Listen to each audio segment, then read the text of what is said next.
गीता अध्याय 3 श्लोक 1 से 8। दूसरे अध्याय में भगवान श्री कृष्ण ने श्लोक 11 से श्लोक 30 तक आत्मतत्व समझाकर सांख्य योग का प्रतिपादन किया। बाद में श्लोक 31 से श्लोक 53 तक समस्त बुद्धिरूप कर्मयोग के द्वारा परमेश्वर को पाए हुए स्थितप्रज्ञ सिद्ध पुरुष के लक्षण, आचरण और महत्व का प्रतिपादन किया। इसमें कर्मयोग की महिमा बताते हुए भगवान ने 47 तथा 48वें श्लोक में कर्मयोग का स्वरूप बताकर अर्जुन को कर्म करने को कहा। 49वें श्लोक में समत्व बुद्धिरूप कर्मयोग की अपेक्षा सकाम कर्म का स्थान बहुत नीचा बताया।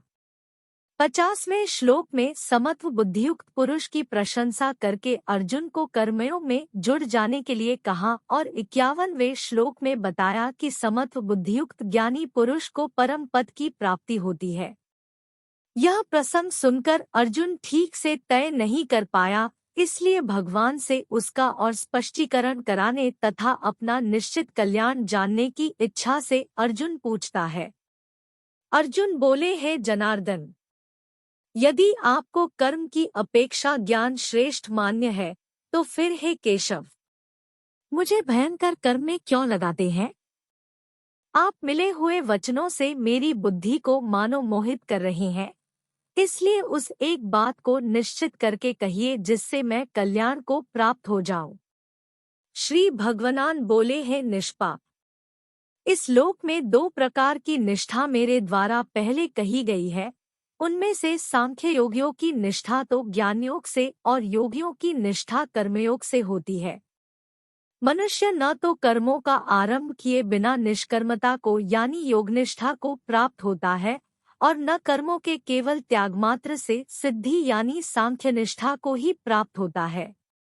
निसंदेह कोई भी मनुष्य किसी काल में क्षणमात्र भी बिना कर्म किए नहीं रहता, क्योंकि सारा मनुष्य समुदाय प्रकृति जनित गुणों द्वारा कर्म करने के लिए बाध्य किया जाता है।